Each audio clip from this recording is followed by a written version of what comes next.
What's going on, everybody? Welcome back to the Real Bodybuilding Podcast. This is episode number 113, and today is the strongest day ever on the Real Bodybuilding Podcast. I have Mr. Tom Stoltman here. How are you, sir? This is the world's strongest man now. How's it going? Yeah, I'm the world's strongest. I'm good. Thank you for having me. And yeah, it feels nice to be the world's strongest man, and taking it back to Scotland. First time ever it's been here. So yeah, it feels good. How old are you, man?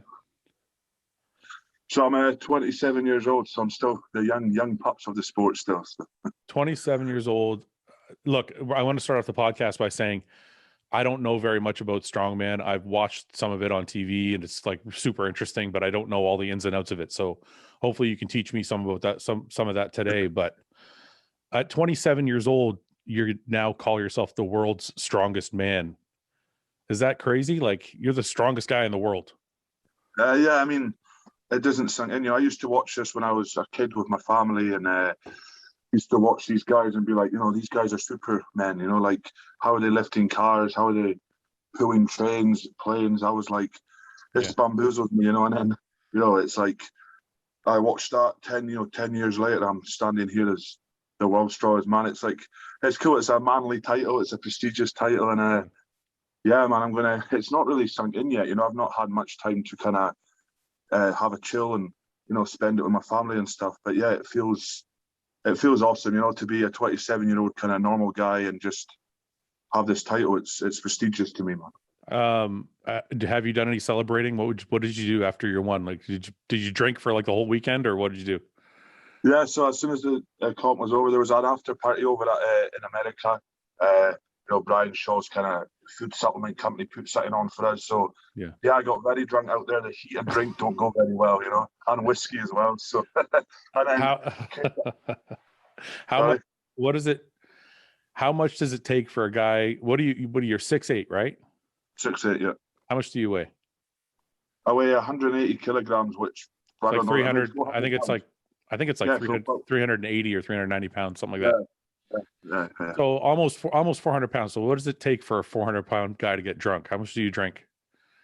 To be honest, in America, it was not too much because of the heat. And I mean, started off slowly on the beers, 2 or 3 of them, and then it went straight to the whiskey shots. So I woke up, and then after a few hours, I think I woke up in bed. I didn't even remember going back to the hotel. So yeah, it was a messy night. I think all of us had a bit too much to drink, and then had to catch a plane home. But then when I got back to the UK, my family had put on kind of a big celebration for me and with my friends and stuff. So that was nice, to kind of, I sacrificed a lot, the 7 months up to Worlds. So it was nice to kind of just chill and let my hair down and, celebrate kind of properly with all them. So you say 7 months to prep. Can you kind of walk me through, like, what is that? Like, when we prep in the bodybuilding world, when we prep for a show, we usually give ourselves 3 to 4 months to kind of prep for a show and get all the fat off and all that. When you say 7 months for the strongman competition, what is that 7 months leading up? What's the main focus? Obviously to get stronger, but how else does it work? Yeah, so basically, obviously, so I came second place last year in November, and basically as soon as I touched back down in UK, I was already thinking about World's Strongest Man 2021.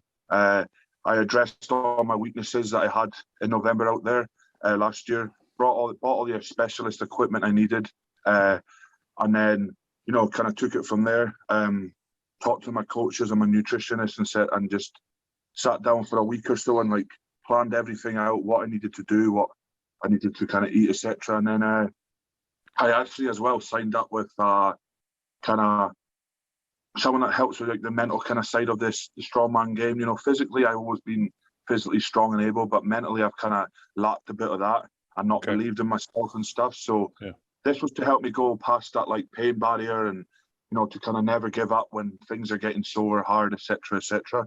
And then I actually had a competition in March for World Ultimate Strongman out in Bahrain. So what I did was I used that as kind of a warm up and kind of to see if I was comp fit, and so I went into there weighing probably about 400 pounds just about, and then I was feeling kind of very unfit, losing breath easily, a lot of fat on me that I didn't need, and that was probably the best kind of thing I'd done, because coming back from that, I then, you know, re-talked with my coaches, my nutritionists, and said, right, I've got March to June to kind of change myself and be the best in the world. So I kind of just did 8 to 10 weeks of fitness. So it was like the first 2 months was a lot of kind of like bodybuilding kind of, you know, workouts, like high reps, you know, 12 to 15 rep range, a lot of kind of HIIT and high intensity cardio.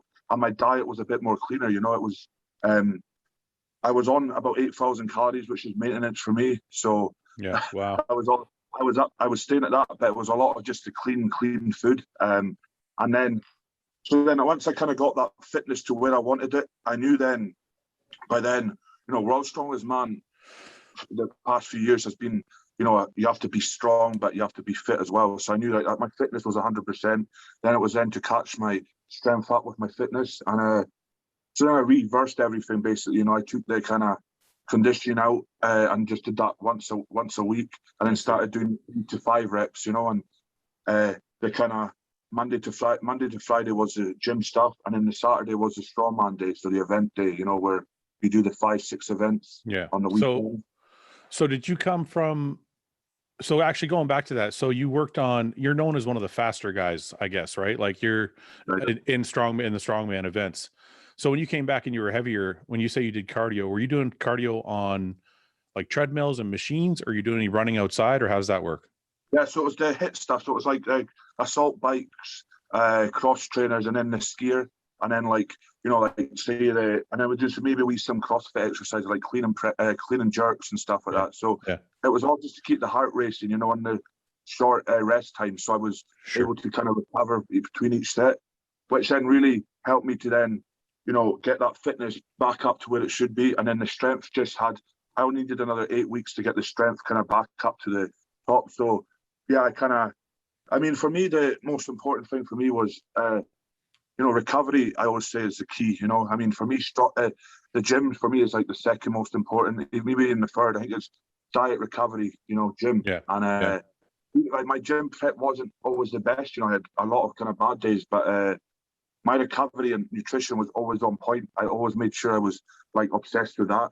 And again, I wrote everything down. Yeah, I wrote everything down. So like, I had a big whiteboard in my kitchen saying World's Strongest Man 21, World's Strongest Man 21. So I could visualize what my goal was. And for me, that really helped me as well, because, you know, sometimes you wake up and you're like, why am I doing this to myself? You know, there's days where you can't really be bothered going to the gym, doing this and that. And like I said, I had a lot of them days, but I looked at that board and was like, right, I've got 8 more weeks to do this and I'll be the best in the world. And I really kind of, every training session, I believed I was the best in the world before I even went out there.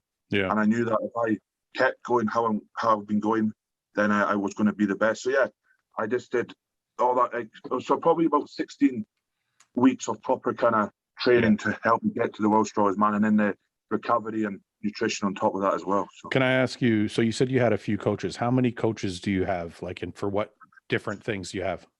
Yeah, so I have a coach for obviously the training, and then I have a nutritionist, Nathan Payton from America. And then I have that kind of, I don't really know her specific name, but like for the mental kind of side of things. So it's like a sports coach maybe, or like a sports psychologist?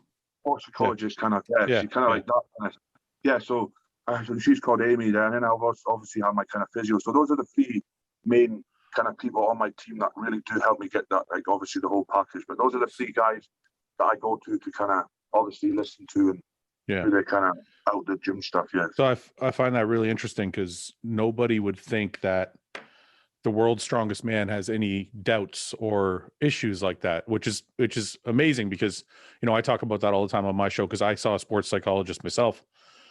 You said you used to wake up and have days where you weren't sure why you were doing it, but you were second last year. So even though you were second last year, you still had some of those doubts. Like, where is that coming when you're so close? How people would be shocked to think when you're so close that you still have doubts. Where is that coming from? I mean, like, because last year, I mean, you know, like, I believed I was the strongest there, but it was the mistakes that I was making. I was making mistakes in my game, you know, every kind of comp. I was just making these wee mistakes that were costing me a title or costing me, you know, the first, second place, whatever. So can you give me an example? Sorry to interrupt you. Can you give me an example of like one of the mistakes? So basically, the first event last year of the final was you had to pick up an awkward shaped kind of implement and then run it onto a barrel, then do a yoke run. And I was picking up the awkward shaped thing, and just as I about to put it on the barrel, I slipped out my hand. So I ended up going from coming first in that event to maybe fifth or sixth, and then when I look back at the leaderboard, I finished 2 points behind first, and if I go back to that event and didn't slip, I would have won World's Strongest Man. So like those were things going through my head. It's like I'm making these stupid mistakes on the most crucial things, and that's what I was saying about the mental stuff. Like it's something that would play with me for a while. Like how am I? I just couldn't get it out of my head that like I was making these wee mistakes. So that's why I kind of always sometimes had those wee doubts where I was maybe in the gym, and again as well, my grip wasn't the best either. I was saying I couldn't go past like the pain barrier. Last year as well, we did this kind of thing. We had to hold a kind of thing with straight arms right to the side of you, and as soon as the pain kind of came, I just dropped it, and again, that was another thing that cost me the title. So that's why I went kind of back into the gym, and I was kind of like, why am I making these mistakes? Why do I keep kind of putting my body through this pain and stuff and waking up doing stuff? What is, how do you, that's actually, always thought the pain barrier was like a kind of metaphorical thing or like I didn't think it was a real thing. So you experience the pain barrier and they teach you how to actually get through it. Yeah. So that Amy, the psychologist, 100%. I mean, like I was always saying like my left hand was going, or I couldn't do this, couldn't do that, and I just drop it. And then as soon as I started working with her, I mean, like I'm going to places I've never been before. I'm holding things that I've kind of never ever like held for time in my life, and I'm like it's right onto my fingertips, and I can feel the pain, but I'm still like squeezing it more. Yeah. And it's just mental how your mind kind of switches from not believing in yourself to believing in yourself. And if you say you can do something, you'll do it. When as soon as you say that word can't, you just can't do it. And that's what I was saying like last year at World's Strongest Man. I was saying I couldn't do a lot of things, and then this year I said, I turned myself into that champion's mindset that I can do anything I want when I want. So how does she, I mean, that's interesting to me because it sounds so simple, but I know it's not. How do you go from not believing in yourself to believing in yourself? Like, like obviously she worked with you in different ways, but what is it that triggered all of a sudden the belief? I mean, I think it's also like last year as well, they've been so close to, being the best in the world. And that made me really, really hungry, like because of my mistakes, I knew that like I need to go back in, and I was so hungry. As soon as I landed in the UK, like I said, I was hungry just to get straight back on plan and have that 8 months of just work, like strongman. And that's when my kind of mind changed from like, right, I can't do this, I can't do that, to I can do anything I want. I'm the best in the world. I kept saying I was the best in the world. I was the best at this event. I was saying that I was the best at every single strongman event. And then when I went with Amy, the lady, she then started just to tell me to say like some buzzwords. So telling me to like, say be aggressive on each event, be aggressive, or get angry. And then that kind of switched my mind to get angry and really, really attack the event like it was, like my wife was under it, or my family would, die if I didn't lift it up. So it was kind of those dark thoughts that really helped me get to being like the kind of champion and like that different approach to the gym kind of style and stuff. You don't seem like you're a very angry person normally, though. No, 100%. That's what the problem was. I'm like, even before with her, I was always going into the gym kind of really relaxed, really chilled. Sometimes that's a good thing, but most of the time you want to get that kind of 2 minutes of the anger to kind of rip the stuff off the floor, and that's what I was struggling with, So is that? I'm assuming then. What was like your childhood like? Everything was. Yeah. What was your family like? How many siblings? Mom and dad in the house? All that normal? Yeah. So basically, I've got autism, Asperger's syndrome. So I've had that since I've been 6-7 years old. So can you? Again, that's.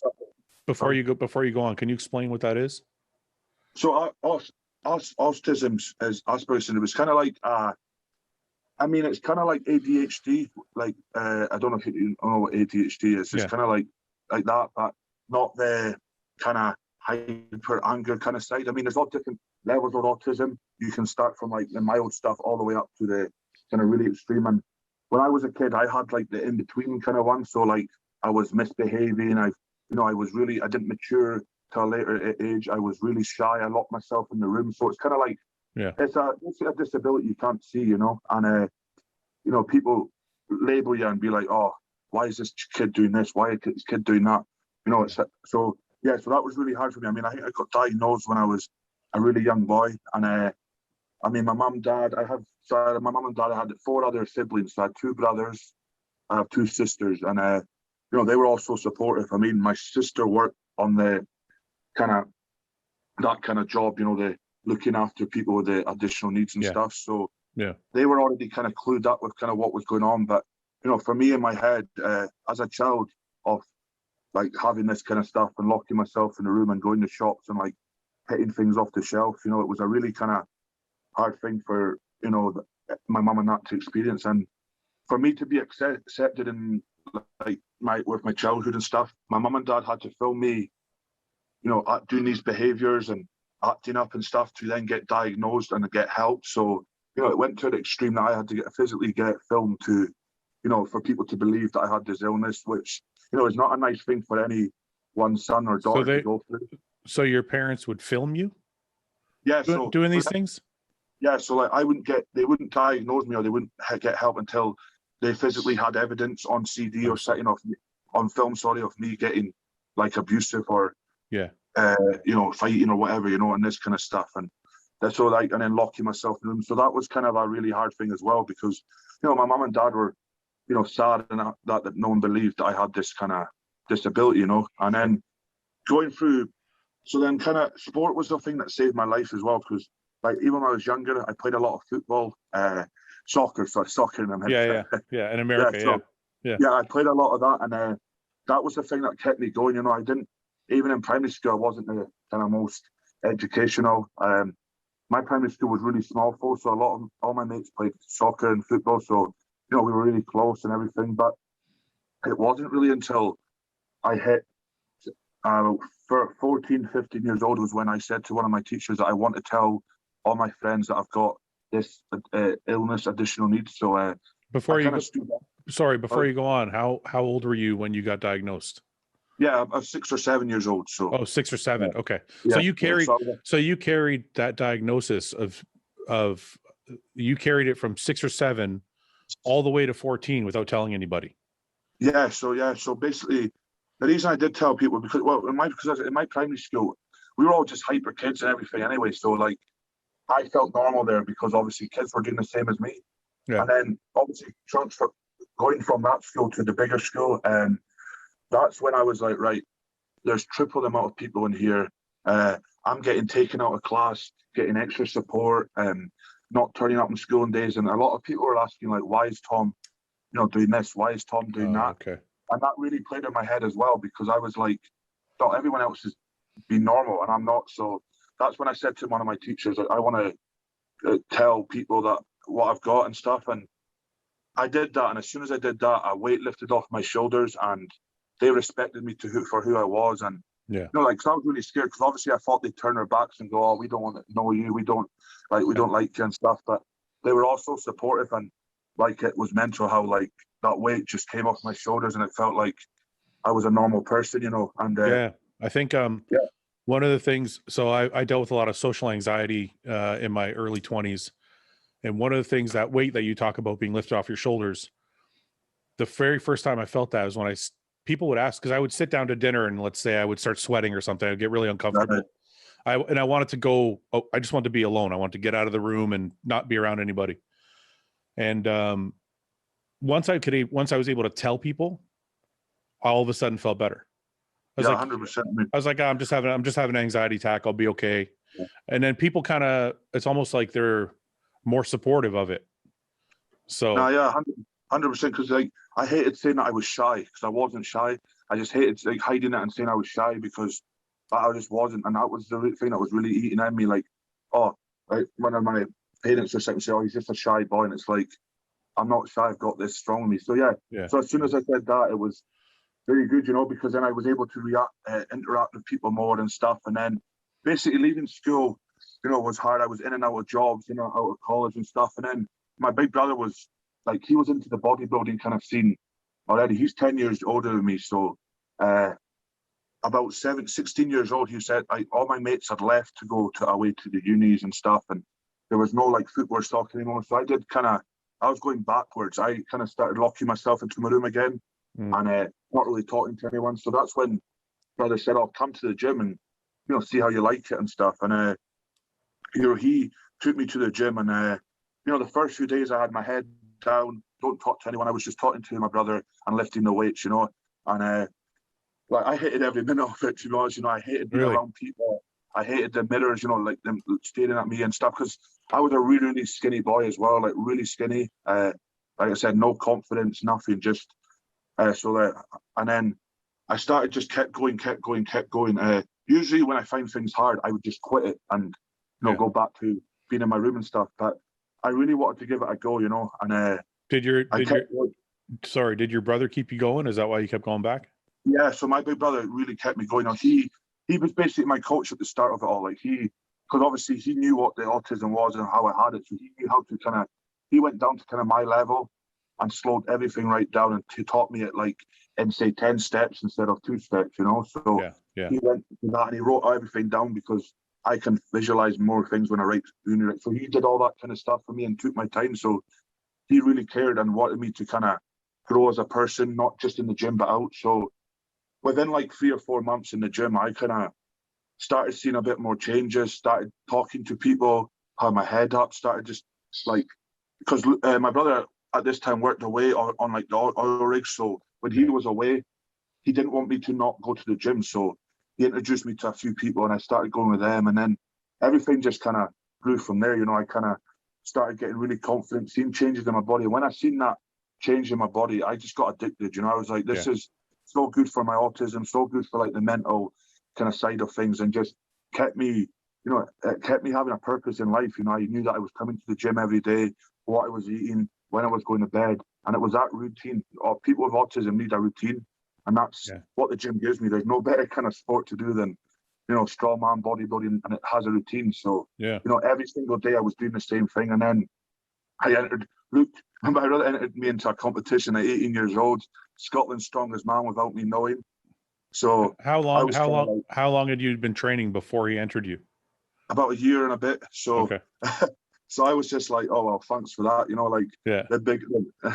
I was like maybe a junior level, but yeah. Anyway, I did that and then came 5th at that, and then the thing then that struggled before with strongman was when I started getting bigger. It was the interviews and the cameras that started then coming into play, and I was like, whoa, I didn't know strongman had this kind of stuff in it. I thought it was just football and rugby and stuff. So then that's when Luke came in and he really helped me.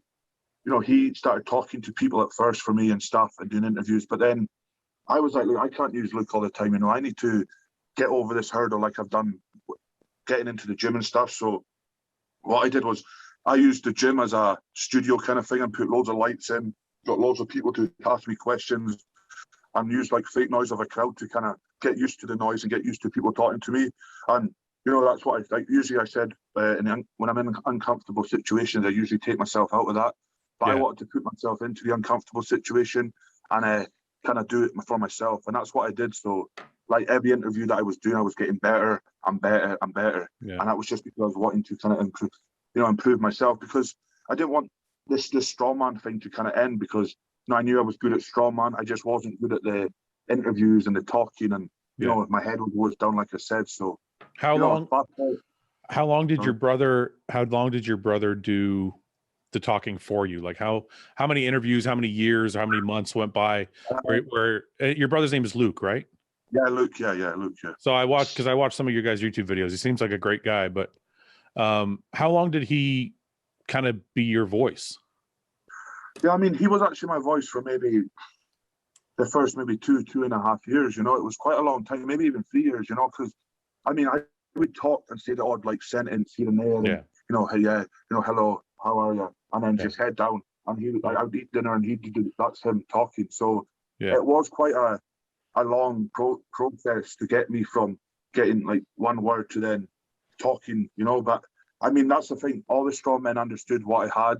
All the presenters knew, that I was, that had autism and stuff, and they really just said, look, Tom, take your time. We're not here to kind of like intimidate you, upset you. You just do what you want. You answer as many questions as you want, and that's it. So it seems like the strongman community is like very tight knit. Like you guys all seem like you're friends. Is that true? Yeah, 100%. I mean, because it's like with bodybuilders, so you know exactly what they put their body through, you know. And I mean, it's like, you know, when someone deadlifts a certain amount of weight, everybody's buzzing for them. When someone's you know, wins a show, everyone's buzzing for them. And it's because, you know, it's not like people think it's a 1 year, 2 year thing, but it's like 11, 12 years of hard work, sacrifice, and, you know, not spending time with your family and stuff that gets you to that stage. And everybody just appreciates you for that. And yeah, Strongman's a big family. So I can't imagine a time when you couldn't speak for yourself, because this interview seems like you're doing all the talking, which is great. But what I want to know, what happened like after the 2 years. You said your brother was speaking for you, because this is like a crazy thing, man. A lot of people go through these type of feelings, this type of anxiety, I know you said it wasn't shyness and it's not anxiety. You have, you know, a different thing, but I think a lot of people can relate in a different way. What was it that made you finally just force yourself and say, you know what, I'm going to start talking? And then how hard was it when you did start talking?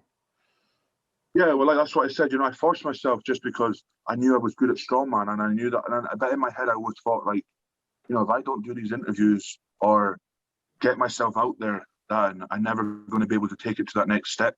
And like I said, I was like 20, 21 at the time, and you know, I can't have Luke talking for me at 20, 21 years old. You know, it's at the end of the day, yeah, I've got autism, but I need to be able to push myself.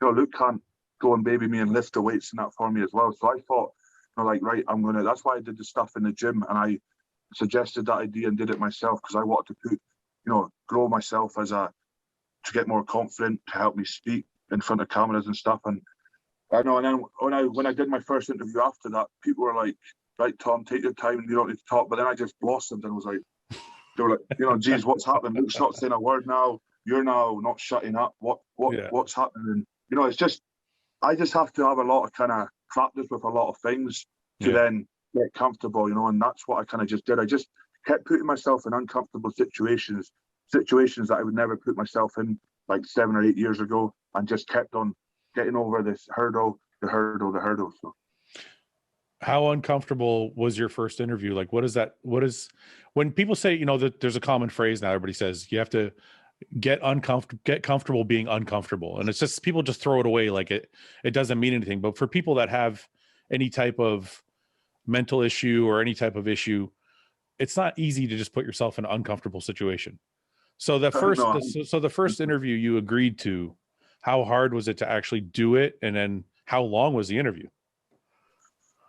Well, I think it was that UK Strongest Man was the one I can remember, and that was the most uncomfortable thing I've ever done in my life, because it wasn't just me in the room. It was, obviously this was going on like TV, and then there was like 8 or 9 other athletes queuing, watching me while I was kind of talk, and then there was like 5 or 6 coming, and I ended up having to kind of run out the room, you know. I just couldn't, like, did you really?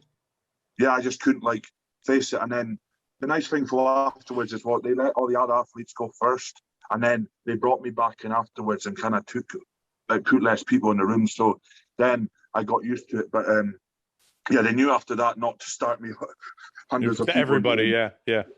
But yeah, that was the thing. You know, that's just the thing I couldn't kind of cope with. But then they, you know, helped me kind of build my confidence up slowly. So yeah, the first interview call was, it was not a nice situation. So I tell people when they have issues like this, that you have to not beat yourself up about it if you kind of make a mistake. So like that first one where you left the room and you had to come back, like, did you give yourself a pass? You're like, you know, it's okay that happened, and then just keep moving forward?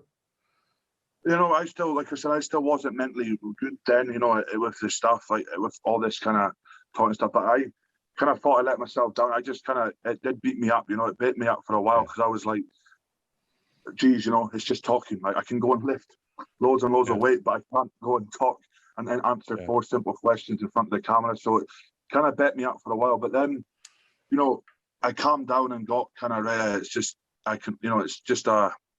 interview. Then once everyone left, like I said, it kind of chilled out a bit. But yeah, the first 20, 30 minutes, I was kind of like beating myself up. pacing back and forth, going to my brother, like, I've mucked it all up and stuff. So thinking it was the end of the world, basically, when it wasn't. That's right. Yeah.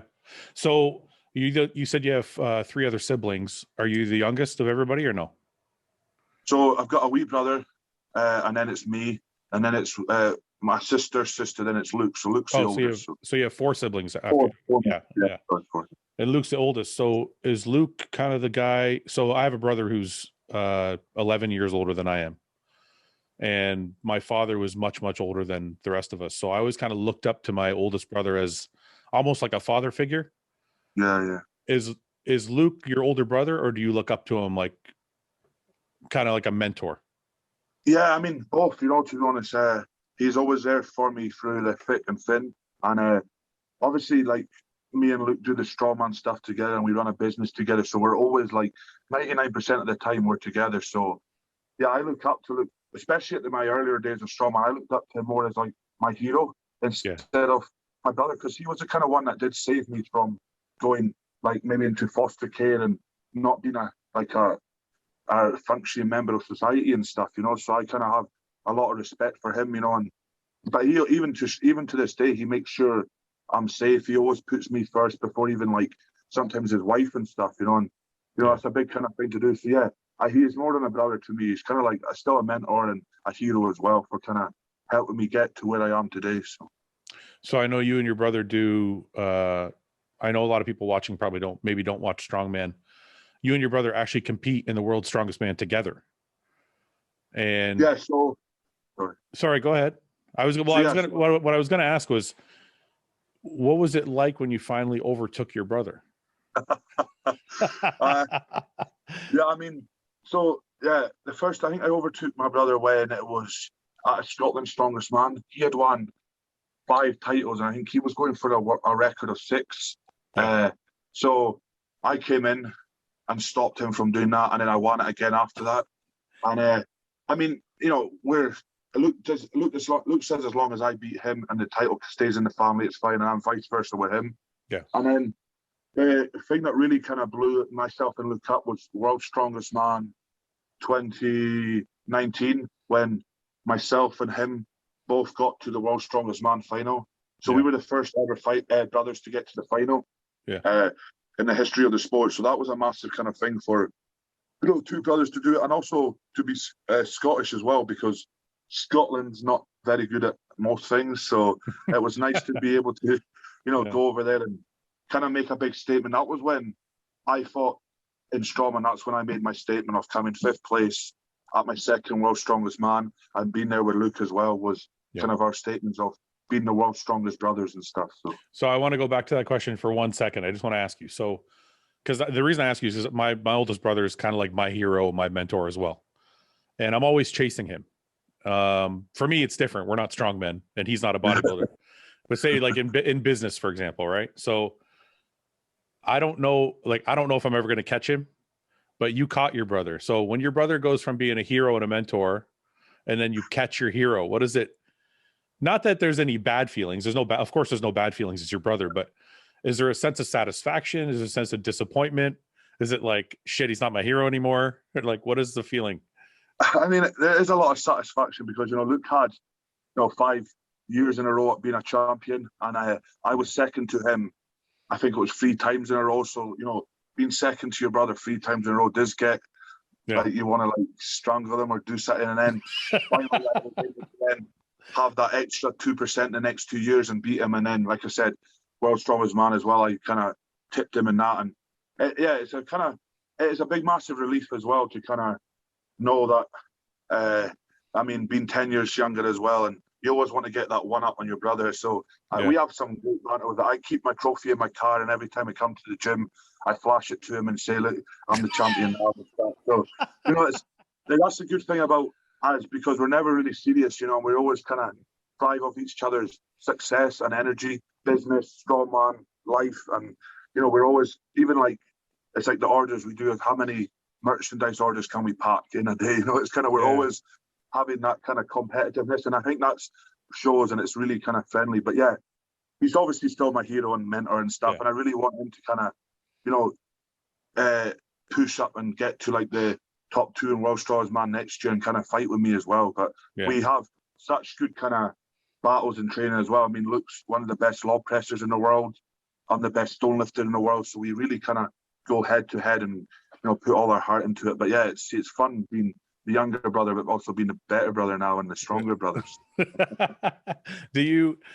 Does the competition extend itself past the gym? Like, I saw one of your videos, you guys were like racing to see who could crack 10 eggs first.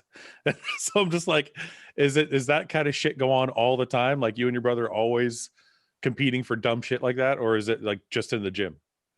No, yeah, like that crackdown. And also we did a 50-meter sprint, a few of them, and really, again, but the thing is, Luke pulled or tore his hamstring on one and did a slight tear in the other, so he always tears his hamstring when he does that. And then we do like so we're called the Spicy Stoltmans, but the thing is I don't like spicy food, so it's an ironic name. So we do a lot of spicy challenges on YouTube as well. So it's like, who can eat the spiciest peppers, who can do the spiciest sauce.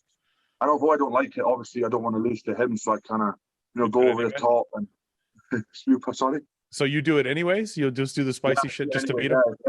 If Luke's doing like pepper, I'll do a pepper and a bit just to beat him, So, yeah, but it's that's the same. Like, the rivalry is always in the gym, but we do it outside. Outside the gym, we have so much fun. But it's like I said, it's competitive. It's like if he's going to do something for 2 or 3 meters, I'll do it for 4 or 5 meters. If he's if we're like doing something for YouTube and it's to involve food challenges or something, I don't like doing much food challenges, but if it involves him, I'll go all out to beat him. So we're really. I'm going to show people. I want to show people your channels real quick. Yeah, no problem. So this is your YouTube page, the Stoltman Brothers. Yeah. Everybody who's watching, go subscribe. There's some really good videos on here. So I watched some of these yesterday. They're actually really, really good. And you guys got a lot of challenges on here. And there was one video I watched yesterday that you guys bought your dad a pickup truck. I'm going to get into that in a minute, but I want to show people your Instagram page too. You can follow Tom Stoltman Official here on Instagram. It's just Tom Stoltman Official for those of you listening on audio. And there's you with the World's Strongest Man trophy. Is this back home in Scotland? Yeah, that's back home, in Scotland, yeah. What was the reception like from the public? Was there anybody that's not in the strongman community that like came and congratulated you for bringing it home for Scotland? Yeah, man, it was bonkers. Like, I've never ever experienced the kind of attention I've ever had, this much attention before. It was just, as soon as I landed in UK, all the air hostess, all the security knew, and I was like, geez, like usually they ask you the question, what do you do? Do you play rugby or do you play soccer and stuff, or you're a WWE superstar? But then they knew exactly who I was, so it was nice to land in the UK. They knew exactly who I was. Traveling up the road, there was people beeping, stopping. There was flags of my name going all the way up the road. Yeah, and then came up to obviously where we live, and there was people just waiting for me. And I was like, geez, this feels weird. There was all the media there as well. So yeah, it was hectic, man. It was very good. That's amazing, man. It's such a good story. Do you ever sit and think, like, we're just talking about your history as a child, like, do you ever sit and think like where you came from to where you are? Yeah, 100%. I sat down the other night and was like, from a boy who was like kind of autistic, not going anywhere in life, dropped out of school, dropped out of like every job I had, to then being the most successful in this sport. It doesn't feel real. It's kind of like a dream. Like, how did I go from that to this?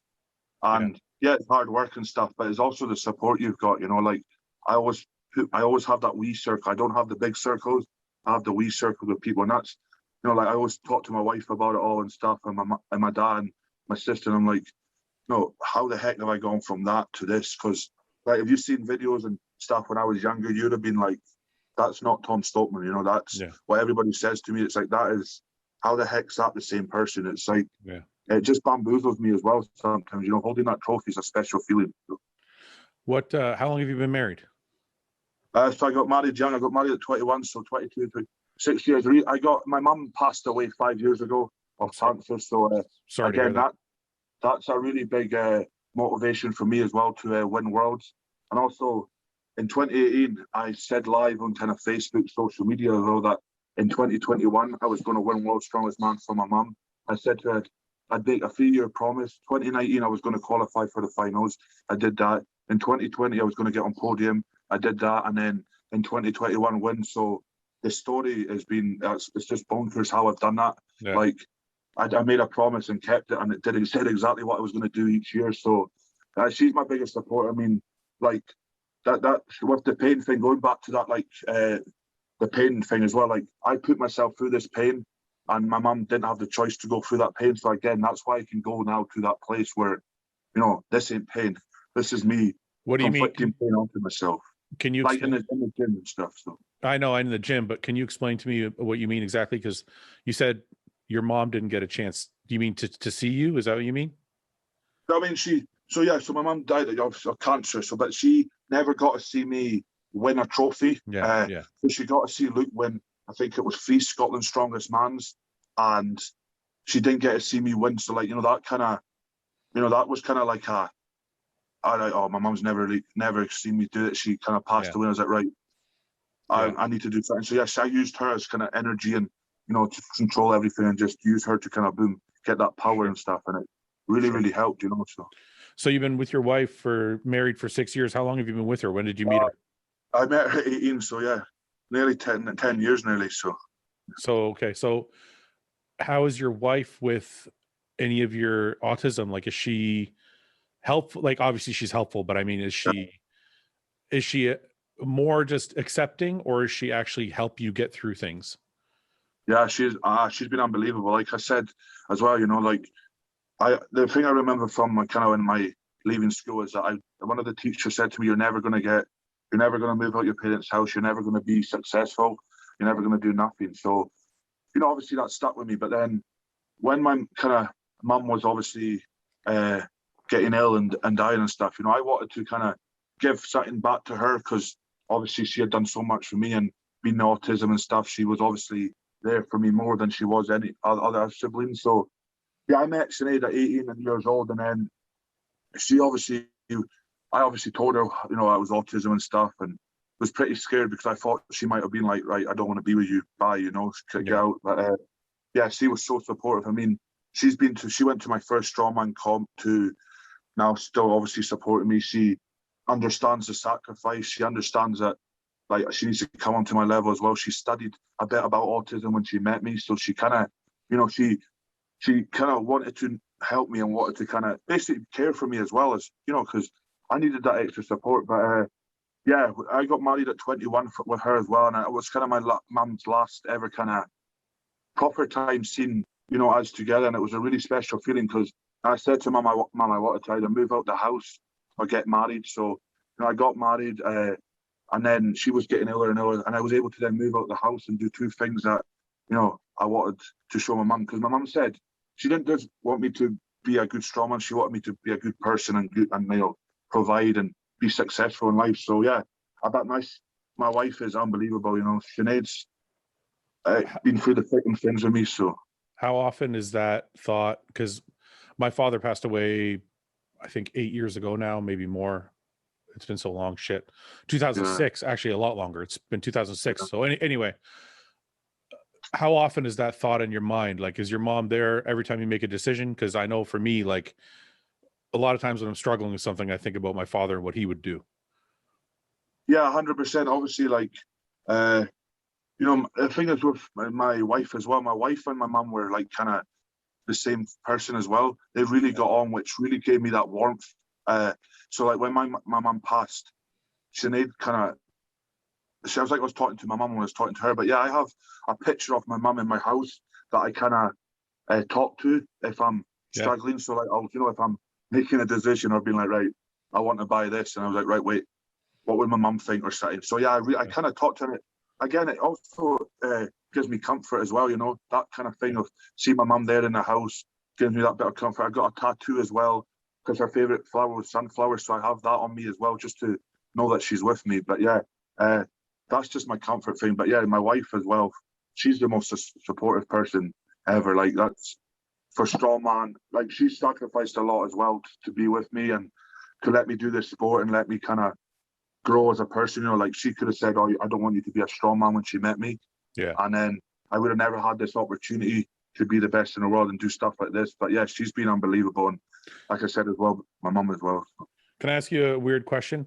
If when your wife met you, she said, you know, I like you a lot, but I don't want you to do strongman, would you have stopped? No. Okay. That's what I know. I'm just curious. I kind of like, I said to kind of her, you know, I was like, look, I'm a strong man. This is what I do. If you don't like it, you can leave now, you know. I basically gave her the decision to kind of, I didn't want to get serious and then be like, right, I'm traveling all the time. I'm doing competitions in the gym. If you don't like it, you know, I didn't want her to wait a few years and be like, right, I don't like this sport. So I gave her that option straight away, you know, and she's thankfully stuck with me. Yeah, it worked out.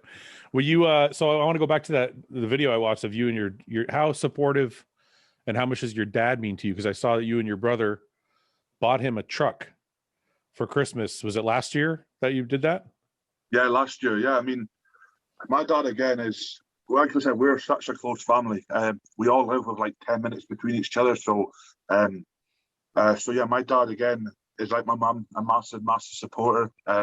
Since my mum's passed away, he's followed us around, you know, the country, the world, watching us compete. It's nice. It's how nice how passionate and how like emotional he gets talking about myself and Luke, because obviously we're his sons, and you know, if you said that to him like 20 years ago, your sons are going to be two guys that are going to be on top of the world lifting massive weights and being the world's strongest men, he'd have been like, bullshit, you know, that's not happening. These guys are from a small town with 4,000 people. They're not going to be able to do that. So he loves to kind of talk about us, and you know, like he's just so proud of us, and it's so nice to see. You know, he tells all his kind of older friends, our family and stuff, and you know, and he had a really, really old pickup that was falling to pieces and kept getting work done to it, and we were like, you know, I mean, it's only really a pickup, and we thought, you know, he's done so much for us and given us so much. He's, you know, he helped me fund my strongman at the start and stuff. So we were like, right, let's give him a pickup and make him kind of happy and stuff. And he was, I mean, you've seen it in the video himself. He was so emotional. He was so thankful. I mean, you know, like, it's just so nice to see his emotions come out and how thankful he was that we all did that for him and that we all came together, you know. And it was just that was such a nice thing. I was so happy that we were able to do that, you know. We always wanted to give something back to my dad, and we were in that position now that we can actually do that. It feels so good, you know. Yeah, I mean, I got emotional watching the video. Oh yeah, a lot. I'm just telling because I thought of my dad, like my oldest brother bought my dad a car a long time ago, his first car. So I remember the same. It was the same kind of look, the same feeling, and I could see the emotion in your dad's eyes. I was like, "This is crazy. I can't watch it." I'd like fast forward. I can't watch this.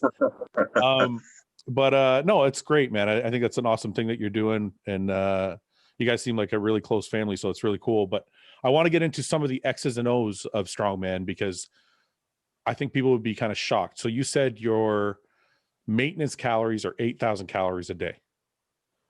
Yeah. So obviously when I'm not kind of close to a competition, 8,000 is what I need to kind of maintain this body weight and stuff. So what about if you're trying to grow? You got to go up to 9,000, 10,000? Like how many calories are you eating? Yeah, so basically, let's just talk for worlds like the doors that just passed, because that was kind of my most obviously aggressive food side of things. So basically, when I was kind of starting the new year, just January to February, March time, it was 8,000, and then closer to the Bahrain comp March, it was up to 9.5. So I stayed at about 9,500 through March, through the Bahrain thing. But then obviously coming back when I was fit and stuff, coming home, I then dropped back down to my maintenance to try and get, or just under maintenance, sorry, to get some fat off and stuff, and you know, the unwanted weight. And then I came back just, I was like 8,750 till about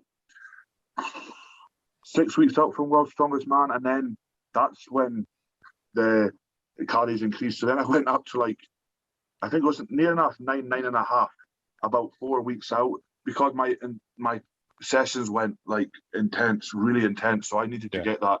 I felt it, you know. He gave me that choice. I was like, no, I can't do 8,500. I need extra because the sessions were serious. And then the most crazy thing is so I was 2 weeks out, and then, you know, I thought, oh, that's me done, 9,500, nice and easy, boom, boom, getting used to it. And then he said, right, I think we flew out 9 days before or 10 days before, and then he said in America I'll be going up to 10,000 plus, and that was, I mean, 10,000 calories was, I felt that was insane. I mean, you know, in America they eat food like their portions are, you know, like massive compared to the UK. So like, you know, you order a burger in America and you're like, you order a burger in UK, you're like, this is all right. You order one over there and you're like, Jesus, you know, I have to get this done. And I was on, I mean, Five Guys. That's my favorite kind of fast food place over there. Me too. So for every day before leading up to Worlds, 10 days out, I was on 4 Five Guy meals a day, plus plus the 2 shakes for them, and then I was on like meatballs, spaghetti. Okay, wait. I have to stop. I have to stop you. Sorry to interrupt. What is what was a standard order at Five Guys? Yeah, so it was the large burger, the large fries. Yeah. And 2 strawberry milkshakes every day, like so. 2 strawberry milkshakes. The milkshakes probably have all the calories. Yeah, because I forgot how big they were because I've not been out to the States in a while, and I ordered the first one. I was like, I messaged Luke and was like, crap, are you wanting half this stuff? Because this in the UK, we're not in the UK anymore, and I kept forgetting because, you know, they overflow the chips and the burgers are like here. So yeah, I mean, that 10 days being out there was very intense as well because we weren't really moving around because you weren't allowed out the hotel because obviously the COVID situation. So, you know, being kind of in your room, not having this this food digest, you're like, it was so hard. But, you know, so sorry, I have to interrupt you again. I'm sorry. You ate that meal 4 times a day? Yeah. So basically, breakfast at home is usually 10 eggs is my usual. But then, so in America, I always started off with, it was like 6 pancakes, 3 or 4 eggs, and then kind of some potato chip things down at the buffet, whatever it was. And then after that, he would be like burger and chips at like 10 a.m., burger and chips at 12. And then obviously these are the days before I was competing, and then it was like 3 o'clock. And then he was like, but then it was like, I was going up to say 9 p.m., having my bolognese and all that. And then he would message me at 10:30 saying, have a Five Guys. I was like, it's 10:30 and I want to go to bed. So yeah, I mean, I was enjoying all that kind of food, but it was so hard to get down, you know. But there in the heat and stuff. So I think I'm going to do your diet as a challenge one day, just like Fouad eats the Stoltman diet for one day. No, but people were thinking like, you know, because I was getting messed up. Oh, why are you eating all that cat food? But you know, they don't realize it's fuel. You know, I didn't do that whole prep. Just for the last 7 days, I went like that extreme because it's fuel. I needed that fuel for it. If you think about it, World's Strongest Man is 5 days long, so that'll burn out quickly, you know. And especially the heat over there was unbelievable. Like I've never ever experienced heat in my life like that. Where was it? Sacramento, California. So. Okay. So yeah, it was like 110 degrees Fahrenheit or something. They were saying 900. Yeah, that's crazy. I can't. I think people. You know, a lot of people are like, oh, 10,000 calories, no big deal. But, you know, some guys will do that as a challenge and they'll get through it, no problem. But I'm like, you're doing that every single day. Like, that's the crazy thing and even in your maintenance, like 8,000 calories every single day is like, that's a lot of, like, how do you get through it and not, like you said 8,000 calories was no big deal. Like, it doesn't feel. Yeah, I mean, I say that a wee bit as a lie. I mean, it is. I mean, when you're eating 10 eggs every single day for, you know, like however long, you're kind of like, you get to the 5th day of the week and you're kind of like, I've already had 40 eggs this week. Like, you know, this is, and then like, if you don't cook them right, or if you cook them a bit kind of, and like not runny, they're a bit get hard and you're like, they're gross. Wow, you know what? I know, so it's 10 eggs, 2 sausages, 4 bits of toast I have. And so, yeah, so it's kind of like, I do struggle. I mean, breakfast I'm all right with, but it's more like the lunches and the dinners. I mean, my dinner can be like 400, 500 grams of meat. So like any steaks, any chicken, red meats, all that kind of stuff. And then about 400 grams of rice or 2 big potatoes. So you're like, I did it once with rice and I poured 400 grams of rice and I was like, holy crap. It's like this. I messaged my nutritionist. I was like, what the hell? Like, I was just spooning, and then it took me ages to say, don't really use rice. I use the potatoes because it's easier. But like, that rice meal was one of the worst things I've ever experienced in my life. It took me so long to eat. By the time I ate that, it was nearly time for the next meal. But yeah, the food for me, like a lot of people, like you said, say, oh, 8,000 calories is easy. Oh, you're so lucky you're a pro strongman. You're so lucky you're a pro bodybuilder or whatever. But like, No. you're like, come into my shoes for a day and then, or for a week and see how you can eat it. You know, it's like, it's not easy at all. The food for me is the hardest part. Yeah. I tell people all the time, you know, because, you know, bodybuilders bulk up obviously in the off seasons, try and put on muscle. Yeah. I've never eaten 8,000 calories, but let's say I bulked up and then we diet down to get ready for a contest. And it's like, to me, being hungry is easier than stuffing my face. Like that bulk period where you're eating more than you have to me, that's the most uncomfortable period. So I can, 100%. Yeah. That's like me when I'm at last meal at night, I'm just playing with it on the fork, like, 10 mouthfuls to go. You know, sometimes, you know, I hold my hands up. Sometimes I'm like, I can't do this. I'm not, like I said, going to bed, feeling crap, feeling not really full. I'd rather just be more of an empty stomach and wake up hungrier, because then I can actually eat. But, you know, when I get to that stage where I'm forcing myself to eat, I hate that stage. I hate that, where I'm just not enjoying the food, doing this because I don't like that kind of stage, you know. So I never kind of try and get to that stage. You know, the good thing about my nutrition is I have like 5 or 6 protein options. So, you know, like I can, if I'm really kind of not hungry at lunchtime, I can have a shake instead of the meal. So that's a good kind of way to do it, you know, for me. So I was going to ask you, are there days, like, for example, like in bodybuilding, we have like a day where we have a cheat meal where we can have whatever we want to eat, right? You're already having a bunch of food. So are there days where you're like, if you take a cheat meal, is it like actually a day off where you can eat less? Like, do you have days where you're allowed to eat 6,000 calories and give your body a break, or 4,000 calories or something? Yeah.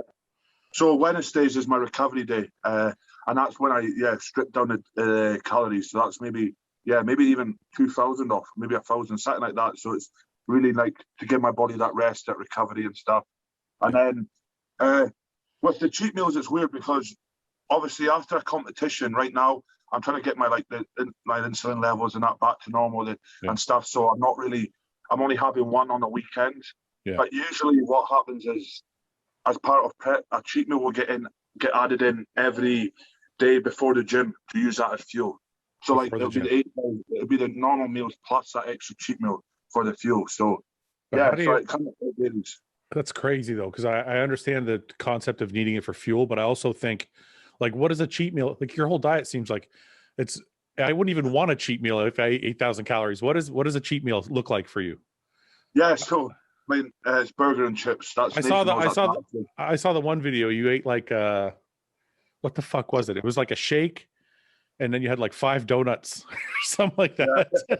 Yeah, that's actually that's kind of like part of it as well. So that's like a mid-afternoon snack if I wanted it. But usually that gets taken out for so like my meal before the gym, when I'm allowed it, is a burger and chips or a double burger and chips. You know, and I feel the difference in the gym when I have that, you know, the fuel, because right now I'm on the protein shake and like 2 donuts before the gym, and you can feel the difference from that to then having a good burger and chips, you know, like. But I love burger and chips, and I never get bored of them, so I don't mind. You don't have any stomach issues trying to train after eating like a double burger and fries or chips? Yeah, that's weird because my big brother is opposite. Luke can't eat that food and train, but like I've done it before when I've come into the gym, stuffed a burger and chips, and then 10 minutes later I'm doing deadlifts, and I don't know how. I think I've just got used to doing that, you know, because since I've been with his nutrition as well, he's always getting me before the competitions, before the events to eat.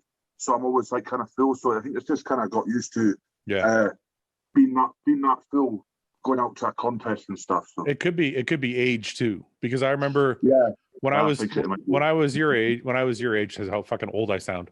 When I was younger, I could eat like a burger and then go train and probably have a great workout. But how old's Luke's? Probably like almost 40 now. Yeah, Luke's 10 years older than me. He's 37. So he's almost 40. So it gets a lot harder to process the food. That's what he was saying, because even he said like 5-6 years ago he could force food down, train. You know, but I'm just using it to my advantage.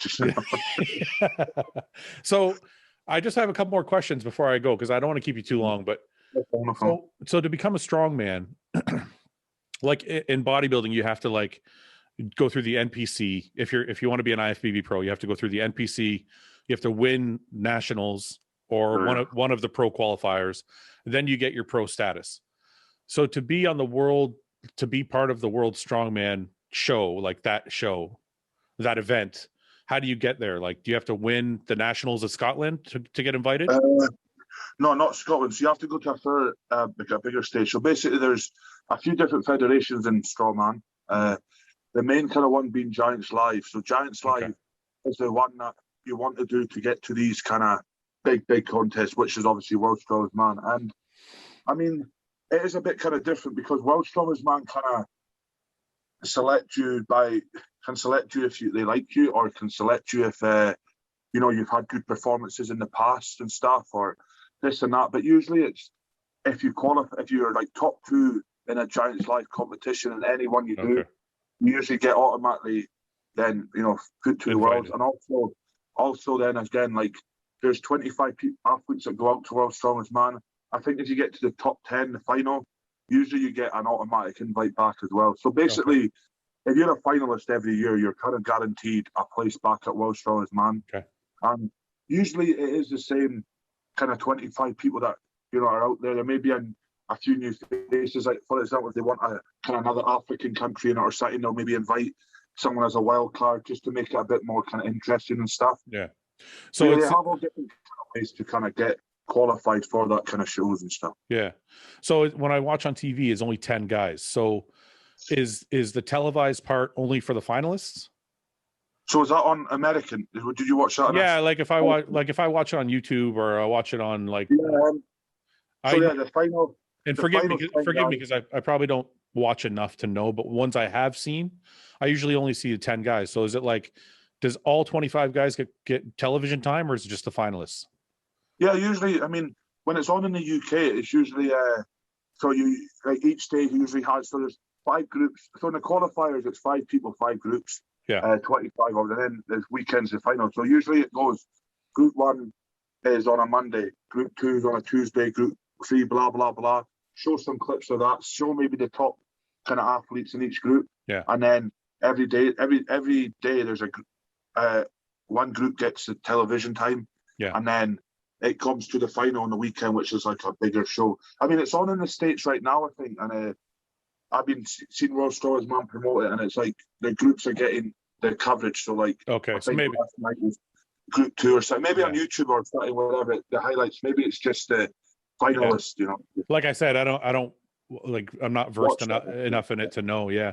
But the other question I had was, and forgive me also if this is wrong, but when I watch the events, sometimes the events all are a little bit different. Like sometimes they're pulling a bus, sometimes they're pulling a truck, sometimes they're carrying jet skis, sometimes they're carrying motorcycles. Like, is it to strongman kind of like change the design of the show, how they feel?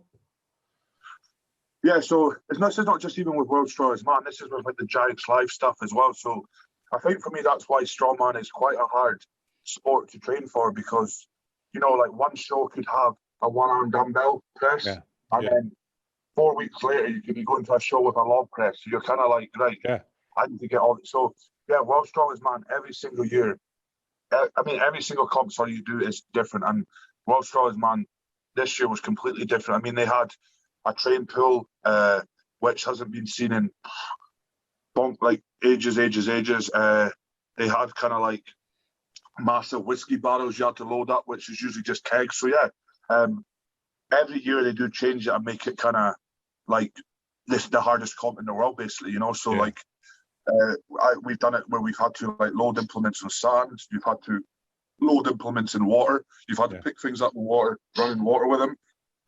Like you said, we've ran with motorcycles on our back, we've pulled monster trucks, we've done this.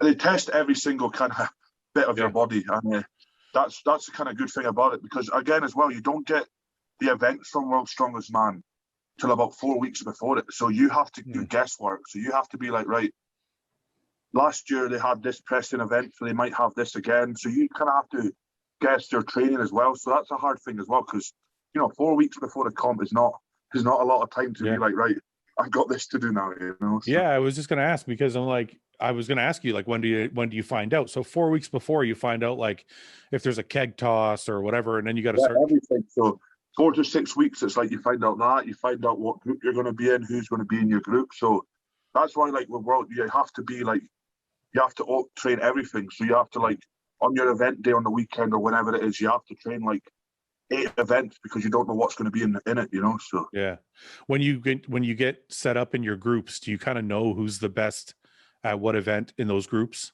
Like, is there strategy? Is there a strategy to how so you're going to? that's the advantage as well of having groups early, because you can't be like, right, oh, he's not the best at this, he's got that, so he's going to lose points in that. So yeah, you can study the groups and be like, right, I'll train a bit harder at this event, you know. So Yeah. So what's next for you, man? Next, well, that's what I want to ask you. Where does the Arnold Classic Strongman rank in the importance of strongman? probably it's the heaviest show in the world in strongman. So world strong, it's the heaviest show in the world, and it's probably just as prestigious as World's Strongest Man. Really? So are you going to do the Arnolds? Yeah, I've been invited to Arnold, Ohio, but obviously I think this year's been cancelled for strongman stuff. So Okay. I think it's going to be next year I'll do it. But yeah, because, like, for example, Sadrunas Savikas, he's one of the greats of strongman, and the reason he's so great is because he's won Arnold's like 4 or 5 times and Worlds 3 or 4 times. So yeah, he's like one of the greats there. But yeah, Arnold's is a very, very heavy show, like the heaviest show you'll get in the world. So when you say heavy show, do you mean like it's popular, or you mean heavy like the weights are heavier? Like statically heavy, like you don't get any show near it. Like World's Strongest Man, for example, like World's Strongest Man log presses are like 150 kilograms. There it's like 180, 200 for as many reps you can. You're walking with like shouldn't it be standard though? Why do they do that? Why is it heavier? Just more impressive? I think Arnold wants it. I think it's always been like that, isn't it? Like, I think it's just, again, that prestigious title of, you know, we're the heaviest show in the world. Come and see what you can do, you know, kind of like that. So. That's very cool. So, lastly, before you go, how is business, and what businesses do you guys have? I know you have merchandise and you have your own gym. Is the gym private or public? Yeah, so we have our gym is public. It was private, but now we've opened up to the public. We've got merchandise, obviously the YouTube kind of stuff. We're going to be opening up a kind of recovery center up here in the Highlands, so that's awesome. We can be able to get like all, because up here is not much opportunity for that. So then we can do that, and hopefully as well, we're taking out a documentary at the end of the year on Netflix. That's pretty sweet. Which we work, and then hopefully our book as well. That's in the talks. So there's a lot of things in the kind of back burner right now as well. So we're just going to kind of see what it takes us, you know. But right now, business is going good.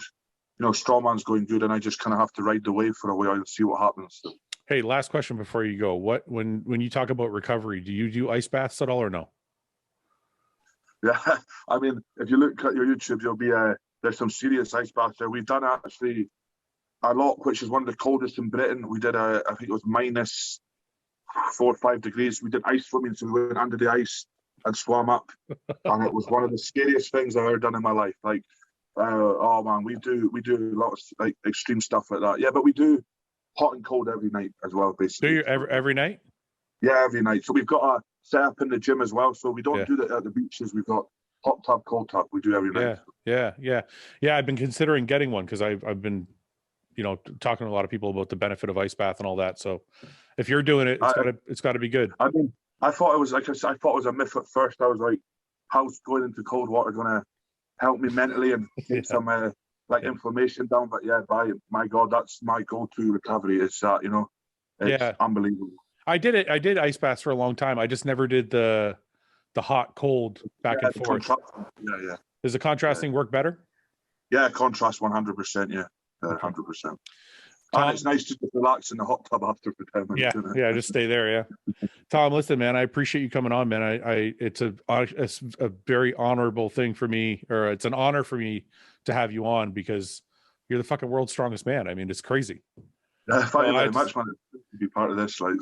Yeah, I just want to say thank you. And maybe as you get ready for your next competition, you'll come back on again and we can talk about it and see how things are going.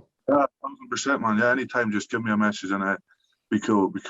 Is there anybody you want to thank or any sponsor you want to promote before we go? I mean, just obviously my wife, my family, all the team that's behind me. I mean, I'll shout out my sponsors, but they kind of know who they are as well. Just everyone that's kind of made this happen, It's although it's an individual sport, you have that support base that help you get to where you are. So just a big thank you to every one of them guys, and also all my fans as well. If it wasn't for you guys, I wouldn't be able to kind of, make my name how it is today as well. So. Okay, man. Thank you very much, Tom. I appreciate the time, and we'll talk again soon. Cheers, buddy. Thank you very much. Cheers. All right, brother. Thank you. Thank you. Bye. Thanks for watching. Please subscribe, share with your friends, and like the video. And if you get a chance, check out the description for all the different links to all the different places you can find Hostile and myself. And lastly, check out hostile.com for our new line of supplements and all of our apparel and gear. Thanks again for watching.